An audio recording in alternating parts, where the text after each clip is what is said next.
말씀 보겠습니다. 사도행전 6장 1절에서 7절까지의 말씀입니다. 사도행전 6장 1절에서 7절까지 말씀.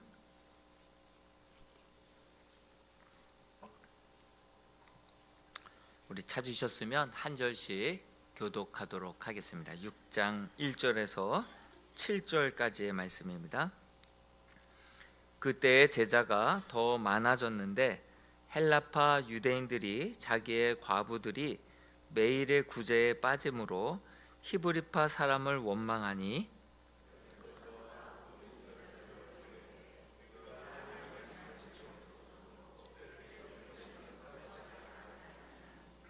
형제들아, 너희 가운데서 성령과 지혜가 충만하여 칭찬받는 사람 7을 택하라. 우리가 이 일을 그들에게 맡기고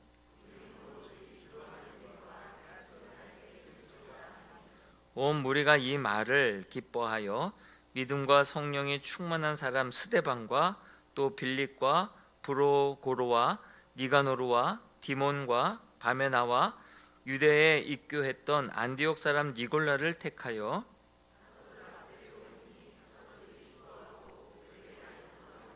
같이 읽겠습니다. 하나님의 말씀이 점점 왕성하여 예루살렘에 있는 제자의 수가 더 심히 많아지고 허다한 제사장의 무리도 이 도에 복종하니라. 아멘. 오늘은 제목이 좀 길죠? 같이 한번 읽어볼까요? 시작. 문제에 집중하기보다 말씀과 기도로 이기는 신앙. 문제만 자꾸 봐봤자 답이 없습니다. 문제에 더 깊이 빠져 들어갈 뿐이죠. 그래서 문제에 집중하기보다는 오히려 본질에 더 집중하고 말씀과 기도로 결국은 이겨내는 그러한 신앙이 되자라고 하는 주제의 말씀입니다. 초대교회에 놀라운 부흥의 역사가 일어났죠. 120명의 문도가 기도하는 가운데 성령의 충만함을 덧입게 되었고, 그 120 문도가 3,000명으로 또 말씀을 전할 때 5,000명씩 계속해서 날마다 믿는 자의 수가 늘어나게 됐고요. 또 오늘 말씀해 보니까 큰 셀 수 없는 무리가 되었죠.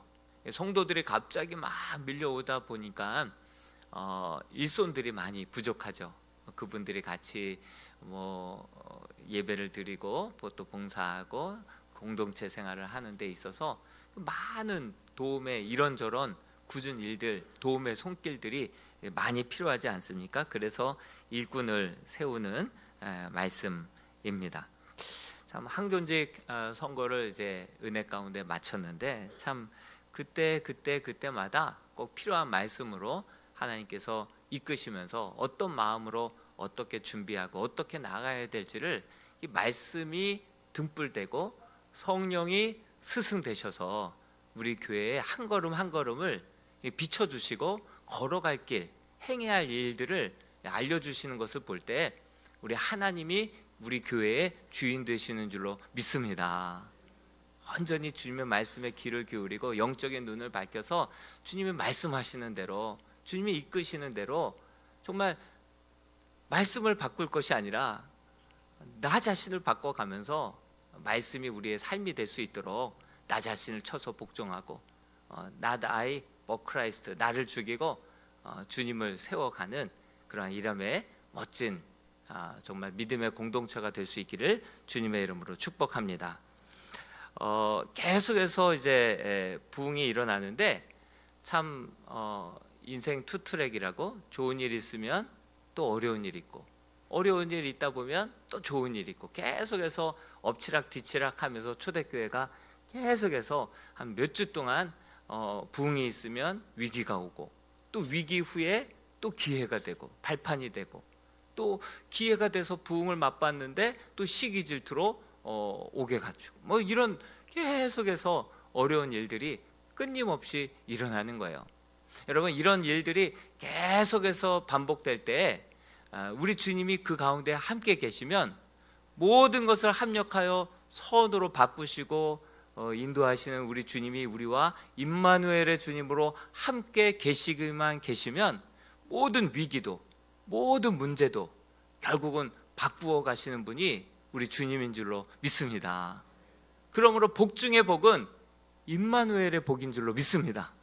주님이 우리와 함께 하시면 모든 문제도, 모든 어려움도, 모든 인생의 고난도 결국은 합력하여 선으로, 감사로, 간증으로, 찬송으로 바꾸어 나아가시는 분이 우리 주님이시기 때문에 우리 인생 가운데 주님이 함께 계시느냐 계시지 않느냐, 이것이 가장 큰 문제이지 환경이 중요한 것이 아니라, 문제가 중요한 것이 아니라 문제에만 깊이 빠져서 그거 어떡하냐 문제만 가지고 전전긍긍할 것이 아니라 눈을 들어 우리 주님이 나와 함께 계시는지, 함께 계시지 아니하시는지 그것을 살피면서 주님을 붙들고 주님과 늘 동행함으로 모든 문제와 고난을 결국은 역전의 하나님, 합력하여 선으로 바꾸시는 하나님, 그분이 우리와 함께 계시면 두려울 것 하나도 없는 줄로 믿습니다.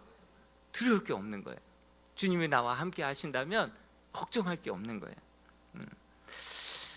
고로 축복 중에 축복은 임마누엘의 축복임을 잊지 마시기 바랍니다. 오늘 이 밤에 우리 주님께서 우리 교회와 사랑하는 성도들의 인생 가운데 임마누엘의 주님으로 늘 함께 하시길 주님의 이름으로 간절히 축복합니다.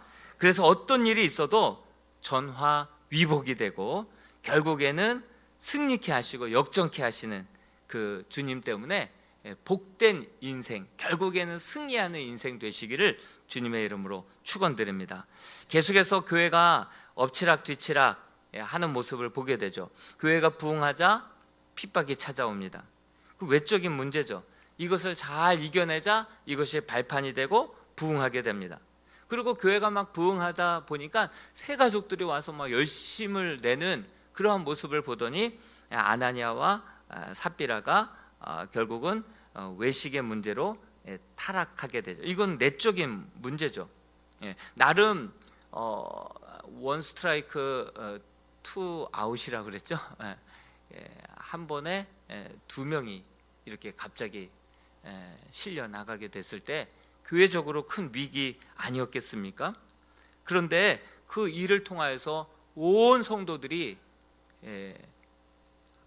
이제 두려운 마음이 생긴 거예요. 온 성도들이 각자의 자리에서 하나님 앞에 코람데오의 삶으로 나아가게 되는 거예요. 그러다 보니 각자 누가 보든 안 보든 세상에 나가서든 어디서든 하나님 앞에서 정직하고 두려움으로 거룩으로 살아가다 보니까 날마다 칭찬받는 자의 수가 늘어나고 그들을 통하여서 날마다 구원받는 자의 수가 늘어나게 됐다. 또 거룩한 부흥으로 이어지게 됐다라고 말씀을 드렸죠. 위기가 계속해서 또 기회가 되고 또 기회가 돼서 부흥을 맞이하게 되면 또 어려움이 찾아오게 되고, 왜 그럴까? 왜 이런 일의 반복일까요? 자고하지 말고 하나님 순간 떠나지 말고 항상 겸손하게 주님을 의지하고 주님과 동행하며 살라고 우리를 사랑하시는 하나님의 표현인 줄로 믿습니다. 여러분들은 언제 거룩해지고 언제 진실해지고 언제 믿음이 자라납니까? 저는요, 혼자의 힘으로 다 된 것 같고 할 수 있을 때가 아니라 정말 내 힘으로 할 수 없을 때, 인생의 고난을 맞이했을 때, 어려운 일을 당해서 내 힘으로 도무지 탈출할 그 구멍이 보이지 않을 때, 그럴 때 저는 더 하나님께 엎드리고 더 그때 내가 넘어졌을 때, 고난 가운데 있을 때, 혼자 힘으로 해결할 수 없을 그때 더 겸손히 주님 붙들고 말씀 의지하고 하나님의 인도하심을 구해서 그때 제일 거룩하고 제일 변화되고 제일 주님 닮아가는 그러한 시간이지 않나 생각이 듭니다. 왜 주님께서 계속 업앤다운 하시면서 계속해서 고난을 주시고 또 부흥을 주시고 고난을 주시고 부흥을 주시고 당금질을 하시는 이유가 무엇이겠습니까? 항상 겸손히 하나님만 바라보고 하나님 의지하며 순간순간 주께 묻고 주께 듣고 주님의 인도함을 받으라고 우리를 사랑하셔서 늘 곁에 두시고 가까이 두시기 위한 하나님의 방법이고 하나님의 사랑의 메시지인 줄로 믿습니다. 그러므로 여러분들이 감당할 수 없는 시련들이 좀 이 산 하나 넘어갔다 싶으면 또 하나의 산이 있고, 이거 하나 또 넘어갔다 싶었으면 또 기도 제목이 생기고, 이것은요 하나님의 러브콜이고 하나님의 사랑의 메시지고, 나를 사랑하셔서 나를 끊임없이 정말 그렇게 강권하시고 인도하시는 하나님의 선하신 사랑의 표현이고 방법인 줄로 믿습니다. 그렇게 초대교회가 계속해서 업앤다운이 일어납니다. 그리고 부흥을 맛보았을 때 또 시기심에, 종교 지도자들의 시기심에 결국 또 감옥에 들어가게 됩니다. 그런데 감옥에 들어갔는데 또 옥문이 열리는 거예요. 사자들이 역사에서 옥문이 또 열리고 빨리 성전에 올라가서 바로 지금이라도 올라가서 주의 복음을 전하라, 그런 사자의 음성 가운데 놀라운 강권적인 역사 때문에 또 그들이 나와서 새벽같이 즉각적으로, 이 마가복음의 특징은 감동이 왔을 때, 주의 음성이 왔을 때 뒤로 미루지 않고 내일 하겠다 하지 않고 즉각적으로 순종했다 그랬죠. 즉각적으로 순종하지 않으면 그 안에 수많은 핑곗거리들이 그 안에 생겨서 내일 되면 순종하지 못하게 된다고 말씀드리지 않았습니까? 즉각적으로 성전에 올라가서 복음을 전하고, 그러면서 또 큰 부흥으로 계속해서 이어지게 되는 것이죠. 그 다음에 만난 또 하나의 문제가 하나 생겼습니다. 그것은 초대교회가 그 핍박이 있고 외부적인 환경 때문에도 문제가 있었지만 내부적으로 타락이 있고 또 내부적으로 관계에 문제가 또 발생이 되었습니다. 초대교회가 사랑과의 관계의 문제에 이제 돌입하게 되었습니다. 이것도 또한 내부적인 문제라고 할 수 있고요, 내부적인 문제라고 얕볼 수 있는 문제가 아니죠. 헬라파 유대인들의 과부들이 매일의 구제에 빠짐으로 히브리파 성도들과 관계에 갈등이 생겼어요. 이건 공평하지 못하다, 이건 공정하지 못하다. 그래서 그 문제로 인하여서 헬라파 유대인들과 히브리파 유대인 그리스도인들이 그렇게 관계에 균열이 생기게 되었습니다. 어떻게 보면 문제가 끝이 안 나요. 한번 따라해 볼까요? 문제가 끝나는 날은 우리가 죽는 날이다. 우리가 무덤에 있을 때에 비로소 문제가 끝날 겁니다. 정말 문제가 끝이 안 나요. 산 넘어 산이고 뭐 하나 해결했다 싶으면 또 긴장 풀지 못하게 또 다른 문제가 또 발생하고, 막 또 베드로 사도님 달려올 때마다 또 왜, 또 뭐, 계속 심장 떨리는 일이 계속 이어지지 않았을까 생각이 듭니다. 문제가 보통 오면 당황하고 우리는 긴장하게 되어 있는데요, 문제가 오면 그냥 풀면 됩니다. 죽을 때까지 문제는 계속 된다라는 것을 기억하면서 완벽한 교회, 문제 없는 성도 없습니다. 문제가 오면 또 문제가 왔구나, 이 문제를 통해서 하나님께 맡길 때에 또 하나님께서 이 문제를 통해서 어떤 일을 행하실지, 또 어떤 교훈을 주실지 오히려 영적으로 기대하면서 잠들었던 내 자신을 돌아보면서 문제 너무 두려워하지 말고 문제가 오면 풀면 됩니다. 그런 마음으로 문제들을 그렇게 대면하실 수 있었으면 좋겠습니다. 사실 그렇게 문제가 있으면 사실 문제에만 집중할 것이 아니라 더 큰 영적인 은혜가 있으면 그 문제가 문제 같지 않게 뛰어넘을 수 있다는 것도 우리가 잊지 않았으면 좋겠습니다. 다양한 문제를 푸는 이야기가 나옵니다. 오늘 이 밤에도 사실 한 분 한 분 잠깐 이야기들을 해보라고 한다면, 나는 어떤 기도 제목 때문에, 어떤 문제 때문에 주님 앞에 나왔다, 습관을 쫓아서 나오신 분들도 있지만 어떤 문제 때문에 정말 기도해야겠다, 하나님이 깨우쳐 주시고 감동 주셔서 이렇게 나오신 분들이 있어요. 여러분들 어떤 다양한 문제를 가지고 오셨다 하더라도 정말 우리가 겉으로 드러난 문제가 진짜 문제가 아니라 더 근본적인 진짜 문제가 있다라는 것을 우리가 영적인 눈으로 발견했으면 좋겠습니다.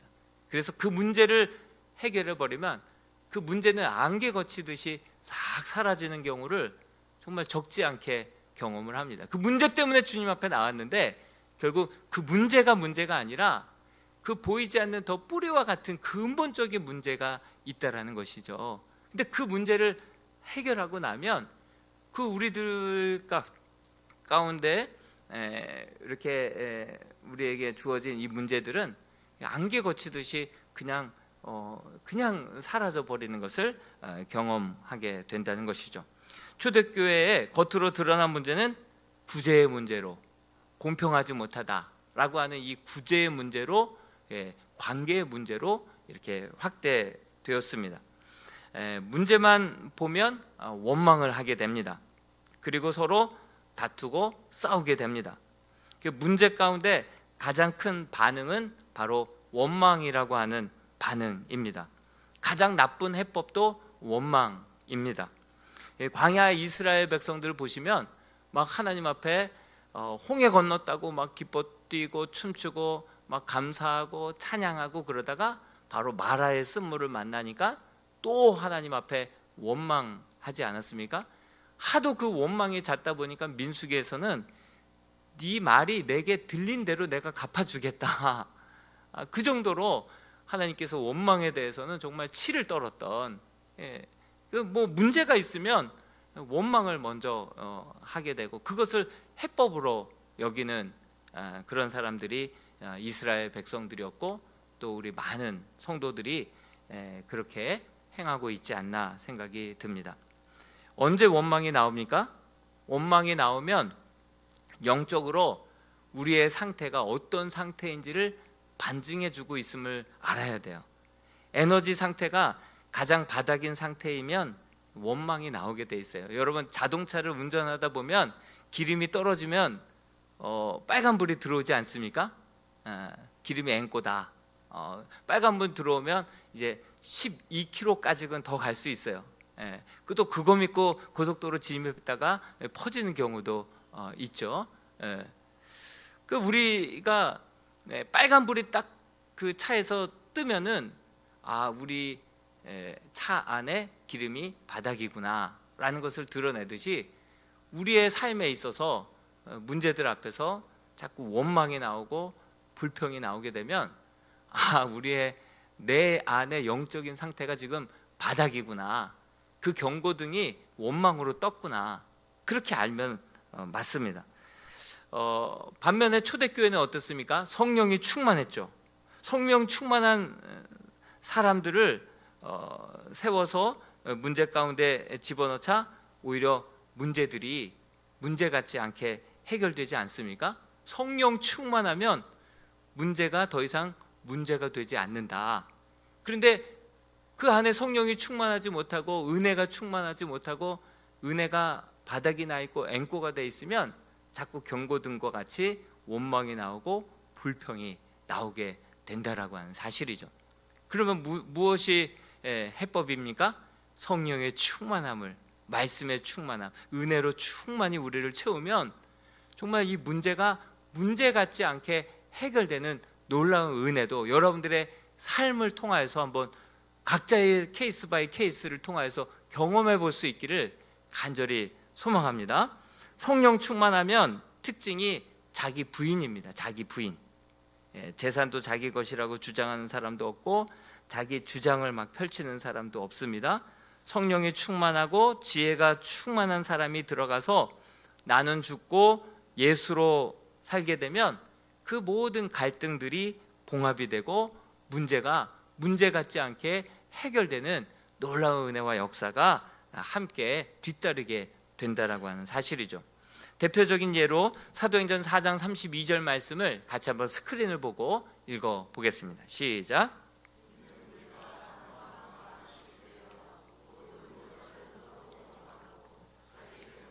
조금이라도 자기 것이라 하는 이가 하나도 없더라. 성령 충만하게 되면 우리 주님의 마음을 함께 느끼기 때문에 성령이 충만하면 한 마음과 한 뜻이 기적과 같이 이루어지게 될 줄로 믿습니다. 또한 그 물건도 내 것이라고 그렇게 여기지 않고 하나님께서 나에게 주신 축복이라고 생각을 하면서 주신 은사, 주신 시간, 주신 축복, 주신 물질을 가지고 함께 사도들의 발 앞에 내려놓고 없는 사람, 불편한 사람, 힘든 사람 함께 나눌 수 있도록, 그것이 우리가 드리는 헌금이고 11조고 구제 예물 아닙니까? 그렇게 청지기 마음으로 이 모든 것들은 하나님 주신 것인데 그 중에 일부를 통하여서 하나님께 드리고, 또 그것을 통해서 더 어려운 사람들, 또 복음의 문이 열리는 일에 잘 사용되기 위해서 우리가 하나님 앞에 그런 재물을 자기 것으로 주장하지 않고 그렇게 내어 드리는 것 아니겠습니까? 이러한 성령님께서 우리 가운데 충만하게 역사하면 자기를 부인하게 되고, 그리고 성령의 그 하나 되게 하심을 따라서 마음이 하나가 되고 주님의 뜻으로 하나가 되고, 그리고 서로 네 것 내 것이라 하지 아니하고 함께 통용하고 함께 평균화 시키면서 더 많이 가진 자들은 함께 나누어서 많은 사람들에게 그렇게 통용하는, 함께 플로잉하는 그런 역사들이 나타나게 되죠. 여러분, 이것이 성령이 충만했을 때, 자기 부인이 이루어졌을 때 이 모든 것들이 가능하게 된다라고 하는 사실이죠. 이러한 역사가 지금도 성령님께서 우리 가운데 강하게 역사하시면 지금도 이 일이 일어날까요? 지금도 이런 일들이, 이러한 역사들이 우리 가운데, 우리 교회 가운데서도 나타나게 될까요? 지금도 예나 지금이나 동일하신 우리 성령님께서 우리 가운데 역사하시면 하나 되는 역사가, 정말 함께 하나님 주신 은사와 주신 축복을 가지고 함께 나누면서 함께 하나님의 나라를 이루는 역사가 지금도 우리 교회 가운데, 이곳 가운데 일어나게 될 줄로 믿습니다. 동일하게 역사하시는 거예요. 그런데 성령 충만은 자동차 기름처럼 일하면 일할수록, 왜 성령의 충만함을 받으라, 성령 충만 노래를 부르고 또 찬양 가운데 가사를 담아서 부르는 이유가 뭐겠습니까? 우리가 일을 하게 되면, 주의 일을 하게 되고 우리가 이렇게 사명을 감당하다 보면 이 성령의 충만함이 소진이 되는 거예요. 기름 닳듯이 성령의 충만함이 기름이 휘발되듯이 이게 달아지는 거예요. 그러므로 어제 충만했다고 오늘 다 충만한 거 아니죠? 오늘 되면 오늘의 일용할 양식이 필요한 것처럼 하루하루 순간순간 우리는 날마다 성령의 충만함을 채우며 사모하며 살아야 될 줄로 믿습니다. 오히려 성령이 소진되고 오히려 바닥이 돼서 경고등으로 원망과 불평이 나올 수 있다, 나도 그럴 수 있다 라고 하는 사실을 우리가 잊지 않았으면 좋겠습니다. 만약에 그 성령의 충만함이 이제 성령이 고갈되게 되다 보면은 자기 부인이 안 되는 거죠. 그리고 자기를 주장하게 됩니다. 자기를 드러내게 됩니다. 뿐만 아니라 왜 우리만 구제해서 빠져야 해? 막 불평하게 되죠. 이건 공정치 않잖아, 이건 너무하잖아, 이게 교회야? 이렇게 나오게 된다라고 하는 사실이죠. 사람이 공평의 문제를 들고 나오면요, 언제나 동정과 지지를 받게 돼요. 그래서 차별금지법, 얼마나 그 차별금지법 말만 들으면 얼마나 많은 사람들이 동조해요. 그럴듯하지 않아요? 그러다 보니까 동성애, 성소수자들의 차별금지법, 그들의 인권 보호를 해, 좋은 단어들을 그들이 다 선점을 해서 공평해야 된다, 차별해서는 안 된다, 이런 말 들으면요, 사람들이 막 동정심이 유발되고요, 사람들의 그 마음이 막 움직이게 되죠. 심장이 뛰게 되죠. 그래서 이건 공평하지 않아 이렇게 불평하면 사람들이 그 말에 동조를 하게 되고, 그리고 그렇게 파가 나뉘게 되고 영향력을 끼치게 되어 있다라고 하는 사실이죠. 그러나 사람이 공평의 기준이 될 수 있습니까?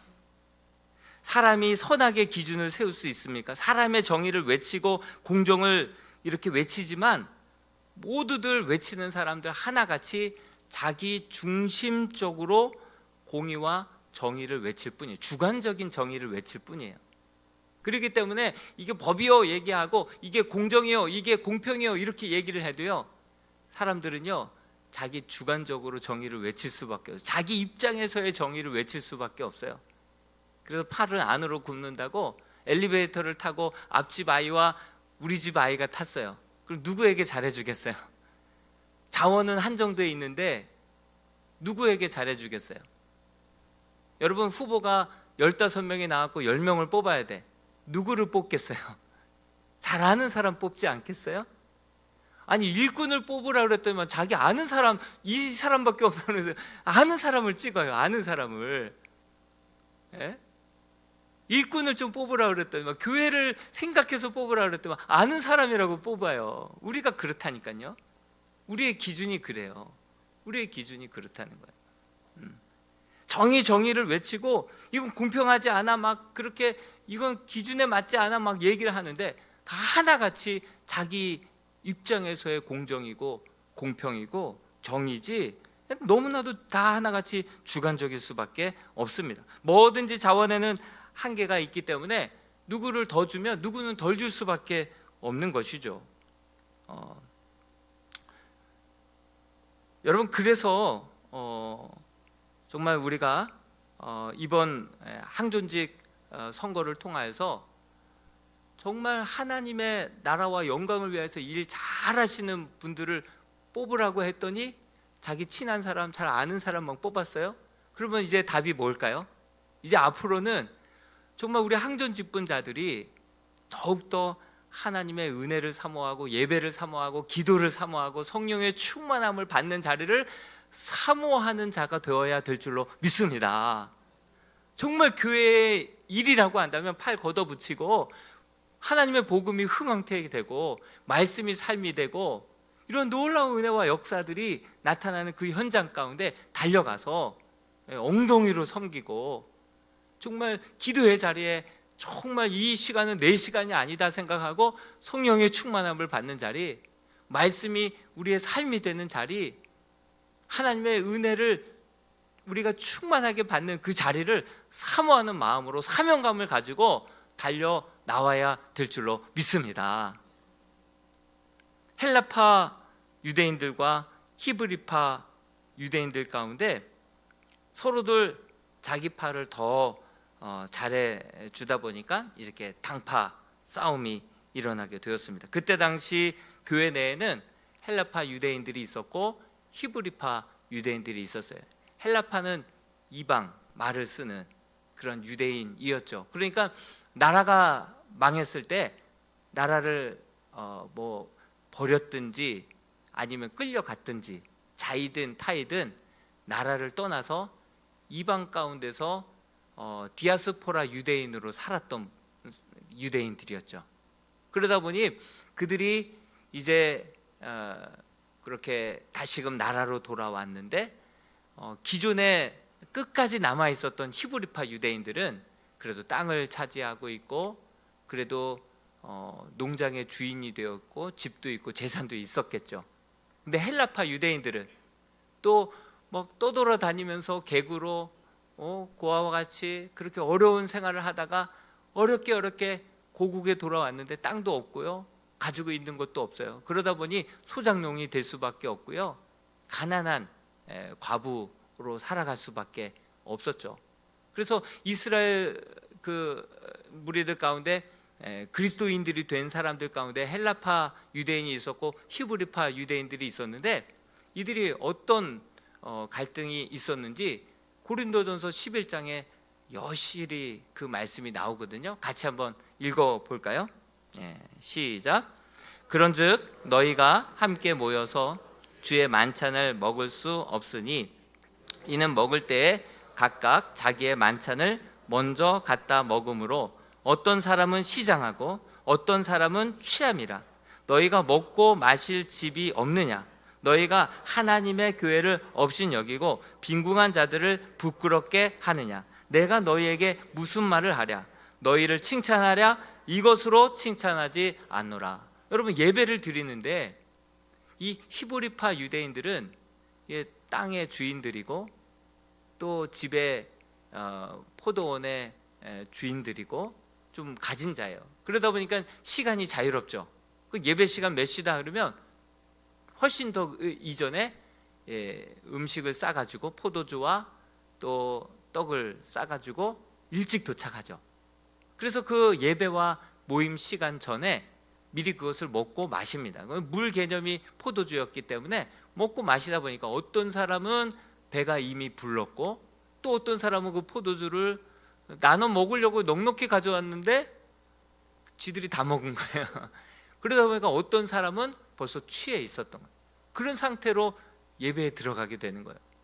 그러면 이제 남의 집에서 종노릇하고 소장농하는 사람들은 눈치 보고 막 그렇게 일 끝날 때까지 하다가 헐레벌떡 교회에 도착하면 늦게 도착하겠죠.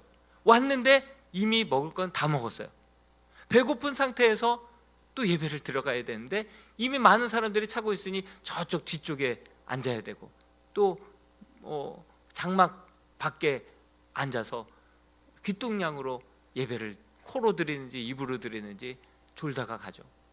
그런 삶이 계속해서 반복되고 예배뿐만이 아니라 구제에서도 자꾸 헬라파 유대인들이 이렇게 배제가 돼버리는 거예요. 소외가 돼버리는 거예요. 그러다 보니까 쌓이던 것이 폭발하게 되어서 그것이 공정하지 못하다. 관계에 문제가 생기고 그 공동체에 균열이 생겼던 것이죠. 결국 이러한 문제들로 인하여서 이제 이런 문제들이 발생을 하게 되었는데요.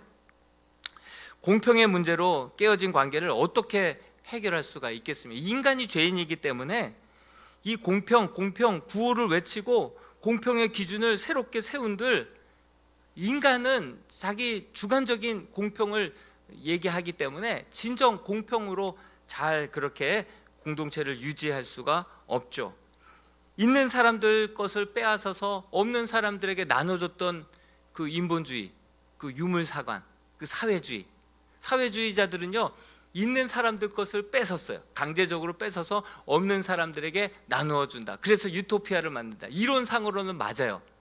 이론상으로는 그게 맞는 것 같아요. 그런데 역사적으로는요 공평 외치고 혁명을 해서 사람들을 죽여서 빼앗아서 다른 사람들을 공평하게 나눠줬을 때 그 사회는 어떻게 됐습니까? 그 사회주의 그 나라들은 하나같이 다 무너지게 되지 않았습니까? 열심히 일해봤자 다 뺏어서 다 나눠주고 상위 5%만 또 그것을 자기 그렇게 95%를 막 부리면서 자기네들끼리 호의호식하는 그러한 사회가 공산주의 사회, 북한과 같은 사회 아니겠습니까? 그러다 보니까 열심히 일할 의욕도 잃어버리게 되고요. 공평을 외쳤지만 슬로건일 뿐이지 자기 주관으로 사람들을 판단하고 사회를 만들려고 했지만 그 인간이 죄인이기 때문에 그런 사회를, 그런 유토피아를 만들 수가 없는 거예요. 공평한 세상을 만들 수가 없는 거예요. 그건 이데올로기지 이론상으로는 맞아요. 왼발 빠지기 전에 오른발 딛고 오른발 빠지기 전에 왼발 디디면 물 위도 걸어요. 이론상으로는 맞다고요. 그런데 인간이 죄인이기 때문에 죄인이 인간이 기준이 되어버리면요 이 공평한 사회가 이루어질 수 없는 거예요. 우리 역사적으로 지금 증거해 주고 있지 않습니까? 그런데 우리 성경은 뭐라고 말씀하고 있습니까? 성경은 예수로 내가 죽고 예수로 살아서 하나님의 말씀이 내 기준이 되어서 말씀대로 사는 거예요. 최선을 다하고 정직하게 일해서 많은 사람들이 먹고 찾아서 부를 이루게 되면 이 모든 것들은 하나님이 주신 축복이다. 청지기 정신을 가지고 그것을 가지고 이것은 하나님이 주신 축복이다. 하나님이 주신 내게 주신 은사다. 이것을 가지고 정말 5,000명이 먹을 것을 혼자 깔고 앉아서 내가 부자랍네 이렇게 자랑하고 살 것이 아니라 이것을 함께 나누고 베풀고 섬기고 주의 복음을 이 땅에 전하며 살라고 나에게 주신 은사요 축복이다. 그런 마음을 가지고 자원하여서, 빼앗는 것이 아니라 자원하여서 그것을 나누는 거예요. 없는 사람들과, 못 가진 사람들과 함께 나누는 거예요. 그런 사회가 하나님의 나라고, 하나님께서 성경에 분명히 말씀하고 계시는 사유재산 인정하죠. 사유재산이 있기 때문에 열심히 일을 하죠. 열심히 일을 해서 그것을 가지고 하나님 주신 축복으로 알고 청지기 정신을 가지고 그것을 나누죠. 베풀죠. 그러면서 하나님의 나라가 이 땅 가운데서 확장해 나아가는 그 나라야말로 진정한 이 땅 가운데 천국이고, 이 땅 가운데 이루시기를 원하시는 하나님의 나라인 줄로 믿습니다. 그러므로 내가 예수로 죽고 예수로 산 사람만이 진정 이 공평한 세상을 만들 수 있고 하나님의 나라를 세워나갈 수 있는 하나님 나라의 일꾼이 될 수 있는 줄로 믿습니다. 여러분, 이게 하나님의 법칙이에요. 하나님의 나라인 것이죠. 여러분, 구호를 균등하게 해야 돼, 평등하게 해야 된다. 아무리 구호를 외쳐도요, 결국 욕심으로 끝나게 되고요. 결국 역사적으로 그런 이제 사회주의는 이제 다 그건 유토피아지, 이론상이지, 이제 역사적으로 다 증명이 되지 않았습니까? 성경 말씀이 진리이고 하나님의 나라가 이 땅 가운데서 맛볼 수 있는 천국인 줄로 믿습니다.